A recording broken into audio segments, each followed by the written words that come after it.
안녕하세요. 저는 30대 후반의 공무원직으로 열심히 나라를 위해 일하고 있는 여자입니다. 제가 이곳에 사연을 올리게 된 계기는 몇 년 전에 저에게 일어난 아주 어이가 없고 소름 끼치는 일이 발생했기 때문입니다. 정말 제 상상 밖의 일이 일어났던 터라 당시에는 이게 꿈인지 생시인지 구별이 가지 않을 정도였어요. 믿었던 사람에게 그렇게 큰 배신을 당할 줄은 정말 이래서 한 치 앞도 모르는 인생이라는 말이 있나 봅니다.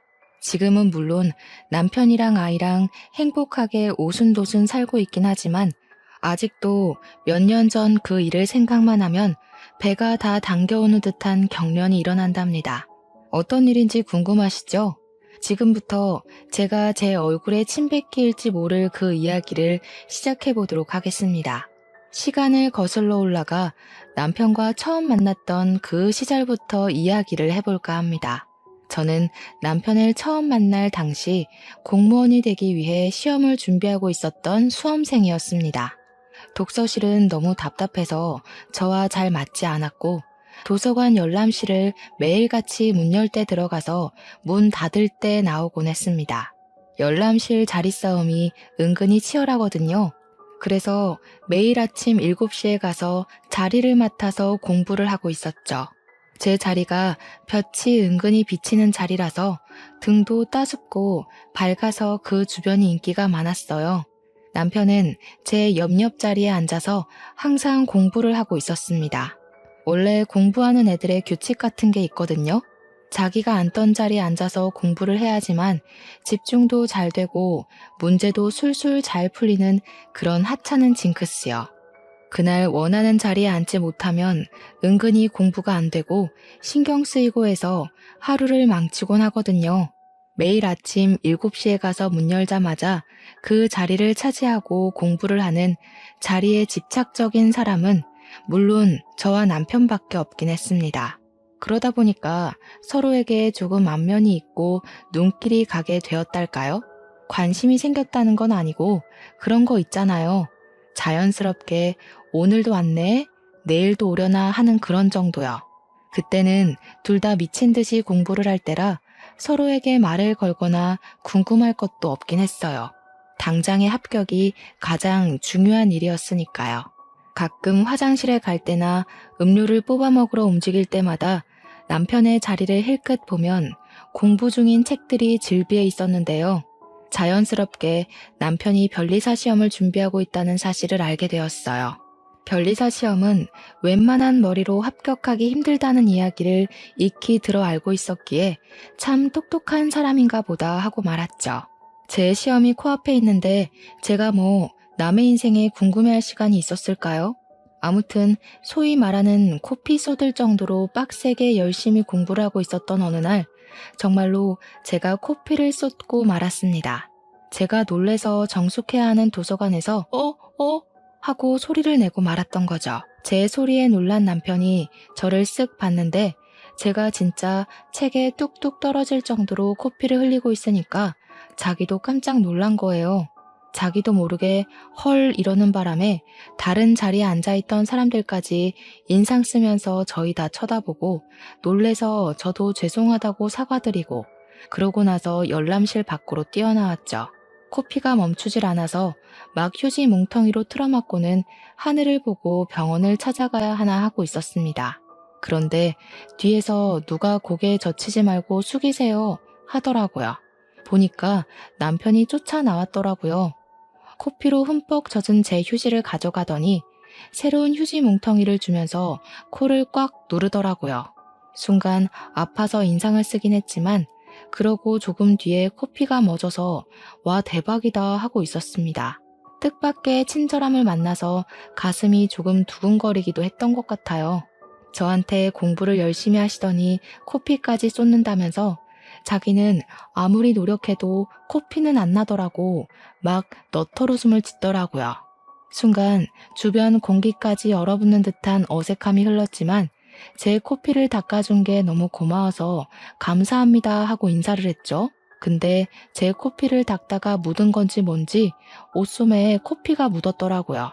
피라서 잘 지워지지도 않을 텐데 너무 미안했죠. 제가 되게 조심스럽게 소매에 제 코피가 묻은 것 같다고 이야기를 하니까 아, 이거 아끼는 옷인데 하면서 옷을 살펴보더라고요. 아끼는 옷 같아 보이긴 했어요. 어쩐지 매일같이 그 옷만 입고 오더라니까요. 제가 멀뚱히 있을 수는 없어서 세탁비를 드리겠다고 말을 걸었더니 곰곰이 생각을 해보더니 그러지 말고 밥이나 한 끼 사달라고 하더라고요. 가난한 변리사 수험생이라면서 저한테 공무원 시험 준비하시나 봐요? 얼마 안 남았죠? 하면서 넉살 좋게 굴었어요. 저는 속으로 솔직히 세탁비 얼마나 한다고 밥을 사라는 건지 좀 구시렁거리고 있었거든요. 그래도 저한테 고마운 사람이니까 한 끼 사겠다고 했더니 예상 밖으로 도서관에 있는 매점에 가서 우동을 시키더라고요. 여기 우동 국물이 진짜 끝내준다고 아무래도 대기업 우동 국물 받아다 쓰는 것 같다고 하더라고요. 은근히 웃긴 모습도 있고 사람이 수더분하기도 하고 밥 먹는 내내 어색할 것 같았는데 의외로 재밌고 어색하지도 않았습니다. 그렇게 3개월 정도를 더 도서관에서 매일 보면서 눈인사도 하고 가끔 같이 밥도 먹고요. 뭐 그래봐야 우동이긴 하지만요. 그렇게 커피까지 나눠 마시는 사이가 되었습니다. 저는 시험 전날이 다가왔고 오늘이 마지막 도서관 출입이 되겠다고 깊은 다짐을 하면서 공부를 시작했어요. 그런데 옆자리에서 계속 저를 힐끔힐끔 보던 남편이 저한테 쪽지를 하나 건네주더라고요. 내일 시험이죠? 이렇게 쓰여있는 쪽지를요. 제가 고개를 끄덕이니까 잠깐 나가서 커피라도 한잔하자고 하더라고요. 남편을 뒤따라서 나가니까 저한테 초콜릿 상자 하나를 내미는 게 아니겠어요? 시험 잘 보고 오라고 꼭 합격하라면서요. 그러더니 혹시 합격이라도 하면 내일부터 도서관에 나오지 않는 거냐고 물어보더라고요. 이 차는 면접이라서 굳이 나올 필요 없을 것 같다고 이야기하니까 번호를 좀 알려달라고 했습니다. 얼굴이 빨갛게 변해서 이야기를 하는데 괜히 저까지 얼굴이 달아오르는 느낌이었어요. 못 알려줄 것도 없다 생각해서 번호를 교환하고 저는 다음날 공무원 시험을 봤고요. 가채점 결과 무난하게 합격할 수 있을 것 같았습니다. 공무원 시험을 준비한 지 1년 만에 저는 최종 합격을 했고 공무원이 되었습니다. 가족들은 당연히 난리가 났죠. 노후가 제대로 보장이 된 공무원이 되었으니 이제 시집만 잘 가면 된다고요. 저도 무척이나 기뻤지만 그 기쁨 가운데 속 어딘가에 남편의 시험이 궁금하고 생각이 났어요. 제가 시보 생활을 끝마친 뒤 주민센터에 발령이 나서 일을 하는 동안에도 남편은 열심히 공부를 하고 있었습니다. 공무원이라는 게 민원만 잘 해결해서 끝이 나는 게 아니더라고요. 정말 일이 너무 나빠서 정신이 없을 정도였습니다. 이 일을 어떻게 한 사람이 다 했을까 싶기도 했고요. 인원이 하루빨리 충원되기만을 기다렸죠. 그렇게 바쁜 와중에도 사람들은 죄다 연애도 하고 취미생활도 즐긴다고 하잖아요. 저도 뭐 별반 다를 거 없는 인간이더라고요. 하루가 어떻게 흘러가는지 모를 정도로 일이 바쁜 와중에도 틈틈이 남편과 연락은 이어나갔습니다. 저한테 오늘 하루는 어땠냐? 자기는 날 공부하느라 정신이 없다. 이런 식으로 연락이 오면 저는 실무를 맡게 되니까 너무 어렵다. 공무원 시험에 나오는 문제들이랑 실무는 너무 다르다 하면서 일상 대화를 이어나갔죠. 남편은 주말에도 공부를 해야 하니까 사실 만나서 밖에서 뭐 데이트를 한다거나 하는 일은 없었지만 도서관에는 휴관일이라는 게 존재한답니다. 나라에서 운영하는 공간이다 보니 주에 한 번 휴관일이 꼭 있거든요. 그때나 잠깐 만나서 못다한 이야기를 꼭 피웠죠. 제가 일하는 주민센터가 도서관이랑 멀지 않은 곳이라는 것도 큰 장점 중에 하나였어요. 점심시간에 실무관들이랑 같이 밥을 먹지 않아도 되는 날에는 도서관에 가서 남편이랑 같이 우동을 먹었거든요. 그렇게 시간을 보내다 보니까 어느 날 문득 우리가 데이트를 하고 있는 게 아닌가 하는 생각이 불쑥 들더라고요. 저는 항상 명확한 걸 좋아하는 성격이었기에 그냥 남편에게 대놓고 물어보았습니다. 혹시 우리 무슨 사이인지 알아요? 하고요. 한참 말이 없던 남편이 저한테 쑥스러워하면서 말을 하더라고요. 사실은 어떻게 말을 해야 하나 고민을 하긴 했었다면서 우리 사귈래요? 하고요. 저도 뭐 남편한테 스며들고 있었던 터라 고개를 끄덕이며 긍정의 표시를 보냈고 우리 둘은 그날부터 연인 사이로 발전하게 되었습니다. 남편은 저와 연애를 시작한 지 얼마 되지 않아 변리사 시험을 보았고요. 아쉽고 슬프게도 1차에서 낙방을 하고 말았습니다. 변리사 자격증을 따는 게 정말 쉬운 일이 아니더라고요. 물론 공무원 시험도 쉬운 건 아니었지만 조금 차원이 다르다고나 할까요? 진짜 쟁쟁한 똑똑이들 사이에서 치열하게 경쟁을 해내고 쟁취를 해야 했어요. 저라고 쉽게 공무원이 된 건 아니지만 변리사 시험은 아예 1년을 통으로 써가면서 시험을 봐야 하니까 힘들긴 하겠더라고요. 남편은 다음 시험을 준비하기 위해 공부에 다시 돌입을 하게 됐고요. 저는 제 월급을 털어가면서 남편의 뒷바라지를 시작했습니다. 도시락을 싸들고 찾아가서 배를 채워주기도 했고 쉬는 날 남편이 도서관에서 공부를 하니까 저는 그 옆에 앉아서 책을 보기도 했고요. 그냥 같은 공간에 있는 것만으로도 행복하고 안정감이 느껴지더라고요. 그런 식으로 소소한 데이트를 즐기면서 1년을 보냈고 남편은 두 번째 시험을 보게 되었습니다. 이번에는 1차를 합격했기 때문에 더 집중해서 2차 시험을 준비하고 있었어요. 4개월이라는 시험 준비 기간이 존재했기에 남편은 정말 마지막이라고 생각하고 준비를 할 거라고 다짐을 했죠. 4개월은 정말 꼬박 공부에만 매달렸음에도 남편은 2차 시험 결과를 낙방으로 맞이해야 했습니다. 그렇게 연말은 찾아왔고 남편과 저는 우중충한 분위기로 새해를 맞이할 준비를 시작했어요. 그렇게 2년 가까이 만나오면서 나이가 어느 정도 홍기에 가까워져 오게 되었습니다. 물론 남편과 알게 된 시간은 좀 더 길었지만 연인이 된 시점으로 봤을 때는 2년이었죠. 제 나이가 벌써 35살에 접어들었고 집에서는 공무원 딸내미 언제 시집가나 목 빠지게 기다리고 계셨어요. 솔직히 공무원이 월급은 좀 작을지 몰라도 연금 생각하면서 버티는 거 아니겠습니까? 정년도 길고 노후 보장은 정말 확실한 직업이니까요. 게다가 나라의 녹봉을 먹는 직업이니 국가에서 지원이 나오는 것도 꽤 괜찮은 게 많았거든요. 자연스럽게 선자리가 줄줄 이어지곤 했습니다. 그때마다 저는 당연하게도 만나는 사람이 있다고 거절을 하긴 했었는데 저희 집에서는 무척이나 탐탁지 않아 했습니다. 변리사 시험을 준비 중인 남편은 기약 없이 공부를 해야 하는 입장이었으니까요. 공부만 죽으라고 하는 사람이 돈이 있겠습니까?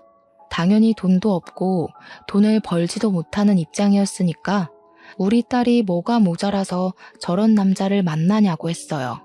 같은 공무원이나 아니면 교사 같은 사람이라도 만나면 정년까지 얼마나 안정적이겠냐고 저를 설득하셨죠. 어쩐지 선자리를 들이밀 때마다 저랑 비슷한 직업군에 있는 사람들로 추려오시더라고요. 저는 버티다 안 되겠기에 남편에게 솔직하게 이야기를 했습니다. 집에서는 제가 하루라도 빨리 결혼하길 원하고 있다고요.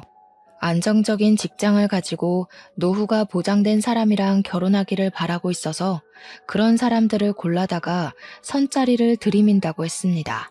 그때 남편은 정말 바보 같게도 저에게 헤어지자고 이별을 고했습니다. 자기가 앞으로 몇 년을 더 공부하게 될지 기약이 없다면서 부모님 마음에 쏙 들 수 있는 좋은 사람을 찾아가라고 했어요. 그런 남편의 자신 없는 모습에 저도 지쳐서 헤어지겠다고 해버렸습니다. 일주일이 지나고 2주일이 지나도 헤어진 남편에 대한 생각이 떠나가질 않더라고요. 밥은 먹고 있나 공부는 하고 있나 하면서요. 결국은 참지 못하고 도서관 앞으로 찾아가서 결심을 하고 열람실에 들어갔는데 남편이 없더라고요. 연애를 하는 동안에도 거의 땡땡이 치는 모습을 본 적이 없어서 어디 아픈 건 아닐까 걱정이 되더라고요. 저도 모르게 남편의 집을 찾아가게 되었습니다. 남편의 집 앞에 도착해서야 이성이 찾아오면서 제가 여길 왜 왔는지 도무지 모르겠더라고요. 문 앞에서 발만 동동 구르면서 어쩌지 하고 있는데 뒤에서 누가 저한테 저기요 하고 말을 거는 거예요. 웬 아줌마가 저를 의아하게 보면서 여기 무슨 일로 찾아오신 거냐고 묻는데 느낌이 딱 남편의 엄마, 그러니까 시모 같더라고요. 제가 진한 씨 어머님이세요? 하고 물어보니까 고개를 끄덕이시더라고요. 솔직하게 이야기를 하는 게 좋을 것 같아서 사실은 내가 진한 씨랑 오래 만난 여자친구라고 헤어졌는데 도무지 걱정이 되고 보고 싶고 해서 찾아왔다고 말을 했습니다. 그러니까 어머님께서 어머 하시더니 안 그래도 진한이가 요즘 도서관도 안 가고 정신 나간 사람처럼 굴고 있어서 걱정이었다고 하셨어요. 일단 집으로 들어오라는 말에 염치불고하고 집에 들어가니까 술 먹고 자고 있을 거라며 방을 알려주시더라고요. 연애하는 와중에도 남편이 술을 마시는 걸 단 한 번도 본 적이 없었는데 술을 먹고 뻗었다고 하니까 걱정이 되면서도 한편으로는 열이 받더라고요. 저는 전전긍긍 지 생각만 하느라고 일도 실수하고 멍 때리고 그랬는데 속 편하게 술 처먹고 자고 있다고 하니까 화가 안 나겠어요? 방에서 자고 있을 거라고 하셨으니까 방문을 벌컥 열었는데 술 냄새가 진짜 온통 진동을 하는 겁니다. 순간 공부를 하고 있어도 모자랄 시간에 이게 뭘 하고 있는 건가 싶어서 남편의 등짝을 짝소리 나게 때렸어요. 아팠는지 비몽사몽한 목소리로 엄마 왜 때려 하는데 어이가 없어서 내가 네 엄마로 보이니? 한마디 해줬어요. 그러니까 제 목소리에 놀라서 눈을 번쩍 뜨더라고요. 떨리는 목소리로 눈을 비비면서 여긴 어떻게 왔어? 하고 물어보는데 저도 울컥했어요. 네가 걱정돼서 왔다고 도서관에 얼굴 보러 갔더니 없더라고. 근데 술을 처먹고 자고 있냐고 한 소리 했죠. 갑자기 제 손을 덥석 잡으면서 미안하다고 자기가 실수했다고 저 없이는 못 살 것 같다고 하면서 엉엉 울더라고요. 뒤에서 조용히 지켜보시던 어머님께서 쟤는 왜 저래 하는 눈빛으로 남편을 바라보고 계셨습니다. 남편은 아랑곳하지 않고 너랑 헤어지고 공부도 안 돼서 내내 술만 먹었다고 자기 버리지 말라고 애원을 했어요. 저한테 어떻게든 자기가 변리사가 되어서 호강시켜 줄 테니까 제발 선보지 말라고 하더라고요. 가만히 듣고 계시던 어머님께서 저를 뚫어지게 쳐다보시면서 아가씨, 선 봐요? 하시더라고요. 그래서 아니라고 제가 보겠다고 한 건 아닌데 집에서 자꾸 닥달을 하신다고 이야기를 했죠. 어머님께서 한숨을 푹 쉬시면서 자기가 다 미안하다고 하셨어요. 우리 아들이 참 똑똑했어. 공부도 엄청 잘했고 대학도 내노라 하는 유명한 학교를 나왔고 근데 대기업에 떡하니 취업해놓고 회사 생활 몇 년 하더니 도저히 안 되겠대. 직장 스트레스 견디지 못하겠다고 질질 짜더라고. 그래서 내가 지원해 줄 테니까 공부를 더 해보라고 했어요. 우리 아들이 공부 하나는 기가 막히게 잘했으니까 잘할 거라고 생각했는데 이렇게 2년이나 보낼 줄은 몰랐어. 원래 변리사 시험이 한 번에 되기 힘든 거 알고 있어요. 전 이해하고 기다릴 수 있어요. 무작정 기다리라고만 할 수도 없고. 아가씨네 집에서 물론 우리 아들이 부족해 보이겠지. 그렇겠지만 우리 아들이랑 결혼을 할 생각은 없어? 갑자기 결혼을 이야기하시는 바람에 저는 놀라서 눈을 동그랗게 떴습니다. 아주 잠시 고민을 하다가 솔직히 털어놨어요. 현실적으로 무지개 공부하는 남편을 두고 당장 제 월급만 가지고 생활하기가 쉽지 않을 거라고요. 그러다 애라도 덜컥 가지면 정말 막막할 것 같다고 언제 취직이 될지도 모르는 거고 그렇다고 아예 결혼 생각이 없는 것도 아니라고 했습니다. 이번에 짧은 이별을 겪어보니까 서로에 대한 마음이 얼마나 깊은지 한 번 더 깨닫게 된 것 같다고요. 그 말을 끝마치기 무섭게 시모가 저한테 갑자기 재산 자랑을 하시더라고요. 내가 우리 남편이 병으로 급사하고 받은 보험금을 어찌 굴려야 하나 고민을 했거든. 그러다가 독거노인 할머님들이 만든 소품을 판매하기로 사업을 시작했어. 이게 인터넷에 꽤 소문이 퍼져가지고 주문도 많이 받고 봉사재단에서 후원도 들어오기 시작하면서 꽤 수익이 남아. 좋은 마음으로 시작해서 그런 건지 다 내 돈복으로 돌아오더라. 우리 아들이 시험에 합격할 때까지 내가 부족한 부분은 채워줄게. 그러니까 우리 아들이랑 결혼해서 살아주면 안 될까? 그 말을 하시는데 이게 단지 돈자랑으로만 보이지 않고 정말 어머님이 아들을 끔찍하게 사랑한다는 모성애가 느껴졌어요. 제 손을 꼭 잡고 있는 남편과 저한테 아들을 잘 부탁한다고 말하는 시모 사이에서 진퇴양난이라면 그렇게 보일 수도 있겠지만 저는 좋았습니다. 남편에게 정식으로 프로포즈를 받고 집에다가 결혼을 하겠다고 이야기를 했습니다. 친정에다가는 통보식으로 전했더니 부모님께서는 당연히 난리가 나면서 반대를 시작하셨죠.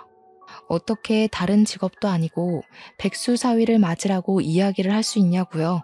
아무리 사돈어른이 가진 돈이 있다고 해도 그렇게 평생 살 수 없지 않냐고요. 사업하는 사람이 언제까지 사업이 잘 될 거라는 보장도 없고 귀하게 키운 딸 그런 불구덩이 속으로 보낼 수 없다고 하셨어요. 죽어도 안 된다고 머리까지 싸매고 반대를 시작하셨고 우리 남편은 문전박대를 당하기 일쑤였으며 소금을 맞기도 했습니다. 그럴 때마다 저도 부모님께 얼마나 화를 냈는지 몰라요. 공부하기도 바쁜 사람인데 매일같이 찾아와서 시간을 낭비하는 것도 서러웠고요. 아들이 이런 취급을 받는 걸 아시면서도 시모는 저를 응원해 주었습니다. 우리 아들이 죽고 못 산다는데 조금만 버텨달라고요. 제가 다 얼굴이 화끈거리고 죄송해서 할 말이 없었죠. 그렇게 한 달을 꼬박 매일같이 찾아와서 갖은 모욕을 당하면서도 제가 없으면 죽어도 안 된다는 남편에게 우리 엄마가 먼저 함락당하셨습니다. 우리 남편이 참 성품도 바르고 또 시모가 독거노인을 위한 사업을 하고 있다는 걸 알게 되면서 인성은 훈훈한 집안이라고 느끼신 거죠. 엄마가 마음의 문을 열고 집에 발은 들이게 해주자 집안 분위기가 점점 우호적으로 바뀌게 되었습니다. 철옹성 같은 우리 아빠는 끝까지 반대 의견을 굽히지 않았으나 결국 상견례 자리를 가지게 되었습니다. 물론 상견례 자리까지 오기에는 저의 단식 투쟁이 좀 큰일을 하긴 했죠. 결혼 허락을 해주지 않으면 집에 발도 들이밀지 않겠다. 내가 손주를 두루두루 낳고 살 때 아빠는 외롭게 살아갈 거라고 항쟁한 결과였습니다. 상견례 자리에서 시모는 고개를 연신 숙여가며 모자란 아들을 받아주셔서 정말 감사드린다고 인사를 하셨어요. 귀한 딸을 며느리로 맞이할 수 있게 허락을 해주셔서 감사하다고요. 시모가 저 자세로 나오면서 저를 아낌없이 사랑해주겠다고 말을 하자 우리 엄마도 몸둘 바를 몰라 하셨습니다. 아빠는 여전히 노기가 가라앉지 않아 심기 불편해 하셨지만요. 그래도 시모가 시집살이 같은 거 절대 시키지 않을 거라고 애들 살림에 관심 갖지 않을 거고 매달 일정 금액도 지원해 주겠다고 하셨어요. 집도 원한다면 본인 이름으로 대출을 받아서 해줄 거라고 하니 그제야 아빠의 화가 점점 가라앉았죠. 세상에 어느 부모가 자기 딸을 귀하게 대접해주겠다고 연신 굽신거리는데 싫은 사람이 어디 있겠습니까? 결국엔 다들 웃는 얼굴로 상견례 자리를 마치게 되었고 자연스럽게 결혼식 날을 잡게 되었습니다. 제 친구들이며 공무원 동료들은 백수랑 결혼한다는 사실에 무척이나 놀라워했습니다. 누구보다 안정적인 노후를 위해 달려온 저의 파격적인 행보에 얼마나 사랑하면 저럴 수 있을까 싶었던 거였겠죠. 사랑으로 감싸 안을 수 있다는 사실은 정말 변하지 않았습니다. 저는 남편과 결혼을 했고 신혼여행은 나중에 남편이 변리사 시험에 합격하고 나면 가자고 약속을 걸었습니다. 지금은 무엇보다 합격이 제일 중요했고 공부를 해야 할 시기였으니까요. 변리사 1차 원서 접수가 시작이 되었고 남편은 매일 밤 10시까지 도서관에서 공부를 하고 집으로 돌아와 또 공부를 했습니다. 저는 출근을 해야 했기에 패턴이 남편과 맞지 않았고 혼자 자야 하는 날이 늘어났지만 그래도 좋았습니다. 남편이랑 한 공간에 있다는 사실 자체가 안정이 되는 일이더라고요. 주말에 가끔 외출도 하고 맛있는 것도 사 먹으면서 소소한 데이트를 즐기며 살았는데 아무리 그래도 수험생이니까 매번 나가 놀 수는 없지 않겠습니까? 가고 싶은 맛집이나 예쁜 카페들도 리스트만 쭉 세워놓고 남편에게 가자는 말은 못하고 고민만 하고 있었죠. 우리 부모님한테 가자고 이야기를 하면 아빠가 뻔히 그런 남편 만나니까 데이트도 못하고 고생하는 거 아니야? 라고 할 게 뻔했거든요. 어쩔 수 없이 시무한테 혹시 어머님 저랑 데이트나 한번 하실래요? 하고 연락을 드렸죠. 그랬더니 시모가 처음에는 뭘 그런 아기자기한 곳을 자기랑 가냐며 피하시다가 남편이 공부 중이기도 하고 제가 다른 남자랑 갈 수는 없잖아요 하니까 가자고 하시더라고요. 한 번, 두 번 그렇게 저랑 맛집에 줄을 서서 밥을 먹기도 하고 예쁜 카페에 가서 서로 사진도 찍고 하면서 시간을 보내니 즐거우셨나 봐요. 맨날 집에서 일만 하시다가 젊은이들 가는 공간에 같이 가서 바람 쐬고 하니까 좋으신 거죠. 어느 날부터는 먼저 연락이 와서 파주에 엄청 맛있는 유부 우동집이 있다던데 한번 가보자 하면서 저를 끌고 다니셨어요. 그래서 남편보다 시무랑 훨씬 더 즐거운 추억을 만들게 되었죠. 항상 시무는 저에게 네가 우리 집안의 복덩어리다. 내가 우리 며느리 덕에 노후가 행복하다 하시면서 저를 축혀 세워주셨습니다. 다 늙어서 이렇게 맛집이라는 곳에 가서 줄 서서 밥도 먹어보고 젊은 애들이 가는 아기자기한 카페에 와서 수다를 떨고 여유를 즐기게 될 줄 몰랐다고 하시더라고요. 어머님이 자기 젊었을 때 이런 곳이 없었던 것도 있지만 시부가 이런 데에 데리고 올 생각도 안 했다고 하셨어요. 결혼 생활 내내 집에서 살림하고 밥 차리고 한 기억밖에 없다면서 즐거운 추억이 없었다고 하시더라고요. 건설업에 종사하셨던 시부는 맨날 영업을 뛰러 다녔기에 허구한 날 술만 먹고 들어오셨대요. 술이 해독이 되기도 전에 또 마시고를 반복하다가 결국에는 간이 급격하게 나빠지면서 급사를 하게 되었다고 하더라고요. 아이를 하나 가지게 된 것도 정말 우연치 않게 생긴 거라고 하시면서 같이 잠자리를 드는 날이 거의 없었다고 하셨습니다. 그러면서 제 손을 잡고 공부하는 남편 힘들지 않냐고 잘 버텨내고 이겨내줘서 고맙다고 하시는데 눈물을 뚝뚝 흘리시더라고요. 어디서 이런 똑 부러진 아이를 며느리로 맞이할 수 있겠냐면서 복덩이다 우리 복덩이 하셨습니다. 저는 어머님이 잘 봐주신 덕이라고 앞으로 효도할 수 있게 노력할 거라고 남편도 시험에 꼭 붙을 거라고 했습니다. 이번 시험에도 남편은 1차 시험에 당당하게 합격을 했고 2차 시험을 준비하느라 정신없었죠. 그러던 와중에 남편이 고시원에 들어가서 아예 먹고 자는 시간 이외에 공부에만 집중을 하고 싶다고 이야기를 했어요. 저는 남편을 믿었기에 허락을 해주었고 응원도 해주었습니다. 주민센터에 일이 익숙해진 저는 삶의 여유를 더 만끽할 수 있게 되었고요. 주말에는 시모랑 데이트를 하고 가끔은 친정에 놀러가서 즐거운 신혼생활 이야기도 털어놓고요. 남편은 고시원 생활을 하는 와중에도 틈틈이 공부 중인 사진도 찍어서 보내주기도 했고 밥 먹는 사진을 올려주기도 했습니다. 떨어져서 지내야 하니 서운한 마음도 들긴 했지만 저는 남편의 공부를 열심히 응원했습니다. 그러던 어느 날 TV 프로그램에서 어머님의 사업을 취재하러 나온 거예요. 그동안 독거노인을 위한 프로젝트를 진행하면서 소문은 꽤 있었지만 제대로 빛을 발한 순간은 없었거든요. 방송에서 정말 꼼꼼하게 취재를 했고 폭발적인 반응이 일어나게 되었습니다. 저렇게 대단한 일을 하는 업체도 있구나 하면서 사람들이 관심도 가져주고 기사도 많이 쏟아지고 각종 매체에서 어머님의 인터뷰를 따내려고 노력했죠. 어머님은 순식간에 유명 인사가 되었고요. 사업은 이전과 비교할 수 없을 정도로 엄청나게 성장하게 되었습니다.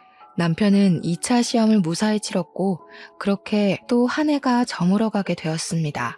남편은 변리사 시험을 본 지 4번째 만에 드디어 합격이라는 것을 하게 되었습니다. 정말 세상을 다 가진 기분이 들었다니까요. 어머님 사업은 잘 되지 남편은 변리사가 되었지.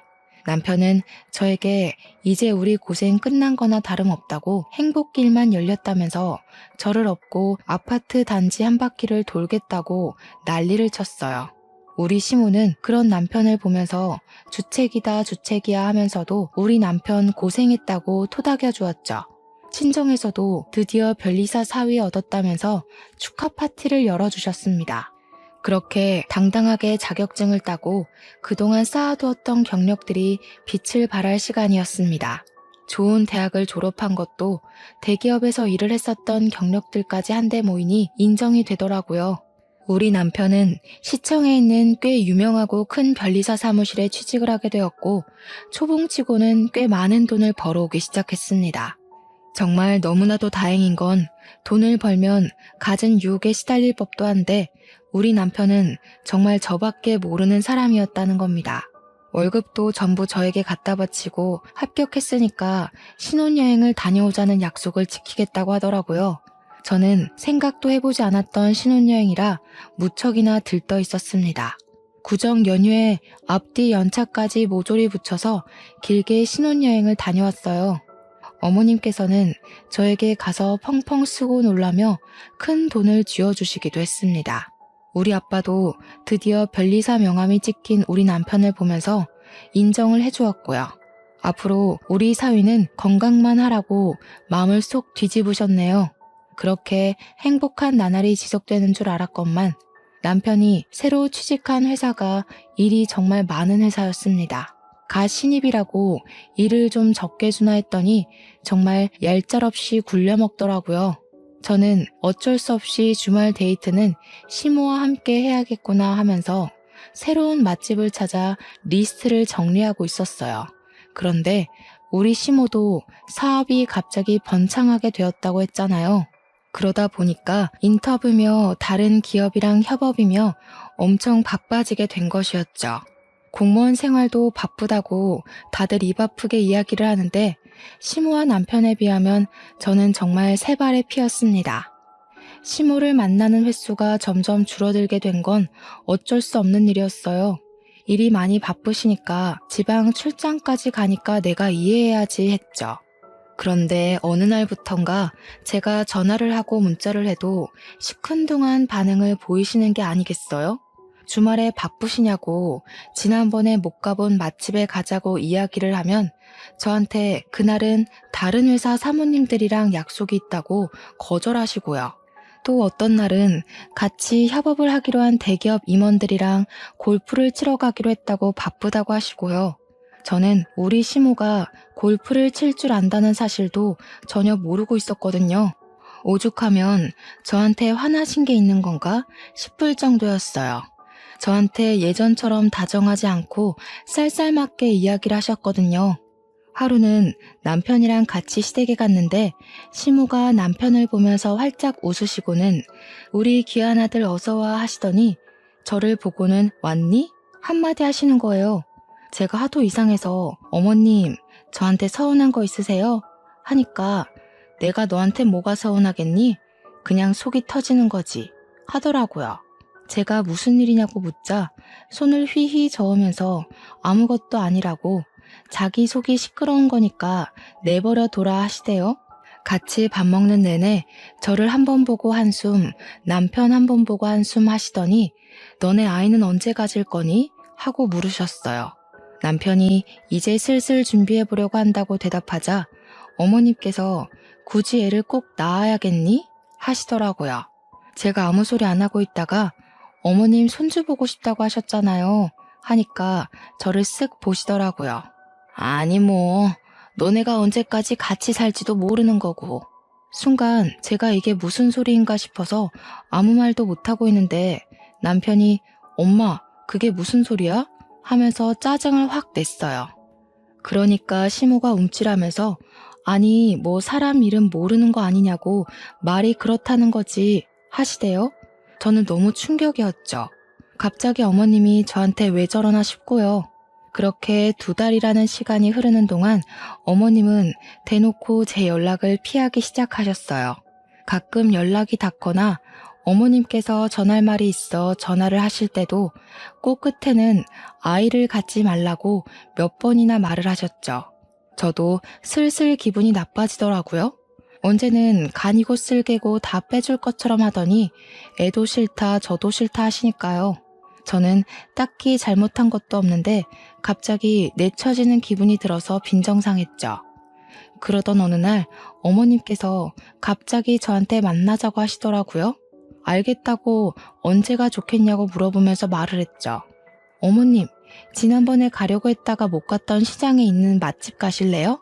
하니까 저한테 무슨 시장에서 보자고 하냐며 넌더리를 치시는 거예요. 어머님 시장 구경하시는 거 좋아하셨잖아요 하니까 그것도 다 옛날 아니냐고 이제는 급이 다르대요.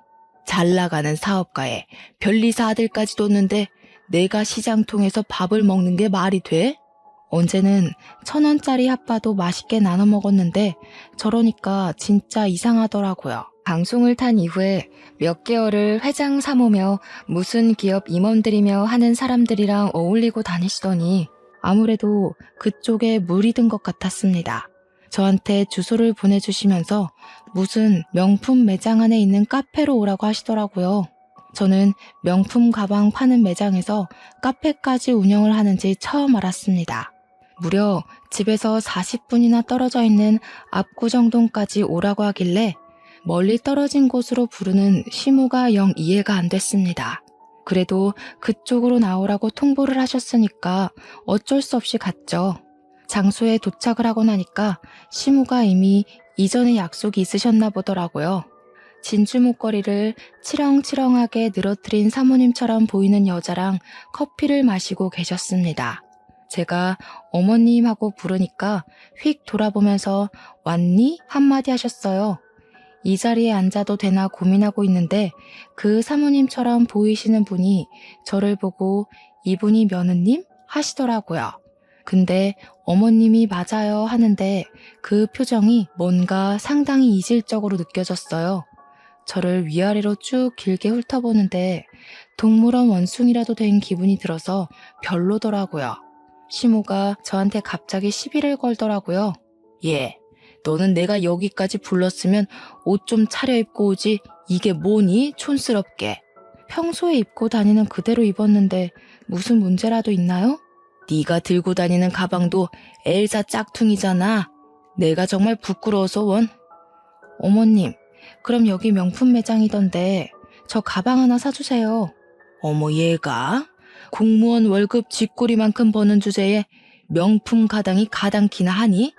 남들은 지 시모한테 턱턱 사다 바친다던데 네 월급 3달 모아봐라. 여기 가방 하나 살 수 있나? 순간 제가 너무 부끄러운 거예요. 진주 목걸이를 한 사모가 그 사이에 일어나서는 먼저 가본다고 인사를 하는데 우리 시모가 벌떡 일어나서 고개를 숙이더라고요. 사모님, 다음에 뵙고 다시 이야기 나누자고 굽신거리면서 제가 잘 타이를게요 하는데 이게 뭐지 싶었어요. 그 사모님이 가시고 나서야 여기까지 무슨 일로 부르신 거냐고 물어보니까 시모가 저를 빤히 보더니 충격적인 이야기를 하시더라고요. 예, 내가 너 미워서 하는 소리 아니다. 우리 아들이 변리사가 되고 곧 억대 연봉을 받을 예정인데 한 달에 겨우 200만 원 버는 너랑은 급이 안 맞지 않겠니? 나도 사업이 잘 풀리고 나니까 내놓으라 하는 기업들 사모님한테서 이런저런 이야기를 듣게 되더라.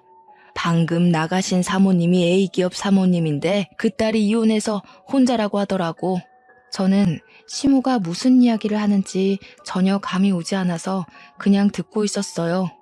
우리 아들이 변리사라고 하니까 마음에 든다고 하시면서 결혼했냐고 묻대. 하긴 했다고.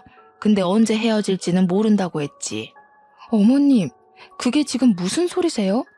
자기 딸도 돌싱이라면서 애만 없으면 이혼시키고 재혼시키는 게 어떻겠냐고 하시더라. 집안도 빵빵하고 딸이 음악을 했는데 음대에서 교수하고 있대. 너랑은 완전히 급이 다르지 않니? 그래서 지금 저보고 이혼이라도 하라는 말씀이세요? 공무원 시험 한 번에 합격했다더니 말귀를 잘 알아듣는 건 아주 좋아. 우리 아들 좀 놔주라. 우리 아들 재혼하면 더 잘 나갈 수 있는데 내가 마음이 급해서 너무 섣부르게 결혼을 시켰어. 제가 진짜 어이가 없어가지고 믿었던 시모에게 발등 제대로 찍힌 거죠. 저도 할 말은 해야겠다 싶었습니다. 제가 어머님 아들이랑 결혼해서 백수이던 시절에 돈 다 벌어와서 먹여 살린 거 아시죠? 그 뒷바라지 다 해가면서 변리사 만들어놨더니 이젠 나가 떨어지라고요? 절대 안 되죠. 제가 누구 좋으라고요? 어머님, 멀쩡한 부부 갈라놓으려고 수 쓰시는 거였어요? 어머님이 이런 사람인 거 다들 알고 있고요? 내가 뭐 빈손으로 나가라고 하겠니? 위자료 돈독하게 챙겨줄게. 네가 그 돈을 어디서 만져보겠어? 그깟 위자료 얼마나 주실 건데요? 우리 남편 연봉 1억이라 치고 앞으로 저랑 50년은 같이 살겠죠.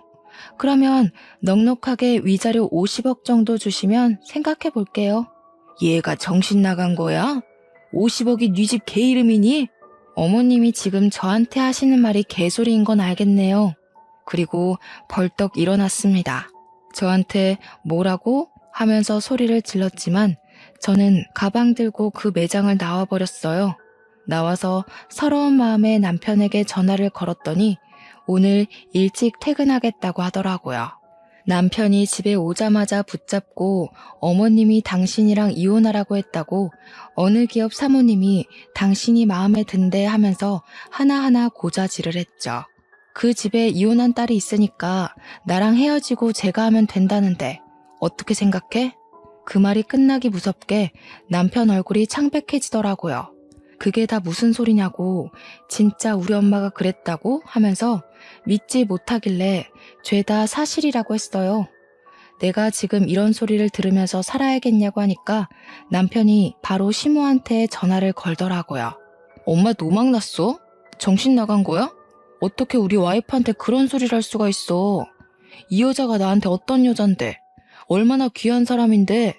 전화기 너머로 시모가 급 타령을 하는 소리가 들렸습니다. 내 급에는 우리 와이프도 감지덕지거든? 어디서 이런 여자를 만나?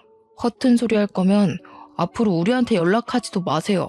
그러더니 남편이 제 전화를 가져가서는 시모 번호도 차단해버리고 문자랑 전화도 차단시켜 놓더라고요. 저를 꼭 안아주면서 당신 없으면 못 산다고, 절대로 이혼 못한다고 하더라고요. 오히려 남편이 강하게 나오니까 제가 더 고맙지 뭐예요. 그 이후로 어떻게 됐냐고요? 당연히 시모는 우리 집에 발도 못 붙이게 되었죠. 남편에게 연락해도 받지 않았고 제 연락처에는 죄다 차단이 되어 있었으니까요. 그 난리가 난 날 저희에게는 새 생명이 찾아와서 저는 10달을 꼬박 품고 포동포동 귀여운 아들을 출산했습니다. 제가 임신한 걸 어떻게 알았는지 시모가 열받아서 남편 회사에 찾아가서 이혼하라니까 무슨 애를 낳고 있냐고 난리를 쳤대요. 당연히 그 난리친 이후로 우리 아이 한 번도 못 보고 지금까지 사는 중이랍니다. 우리 시모 사업은 방송 탄 이후로 아주 잠깐 반짝했다가 지금은 다시 시들시들해져서 이전으로 돌아갔어요. 회장 사모님들이며 임원들이며 단물 다 빠진 시모한테 골프는커녕 전화도 안 하는 것 같더라고요. 이게 다 인과응보 아니겠어요?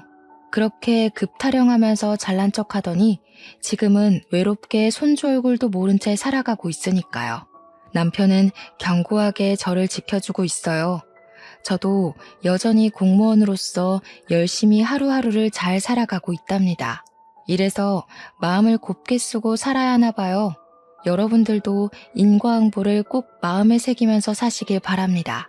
길었던 제 사연 들어주셔서 정말로 감사합니다.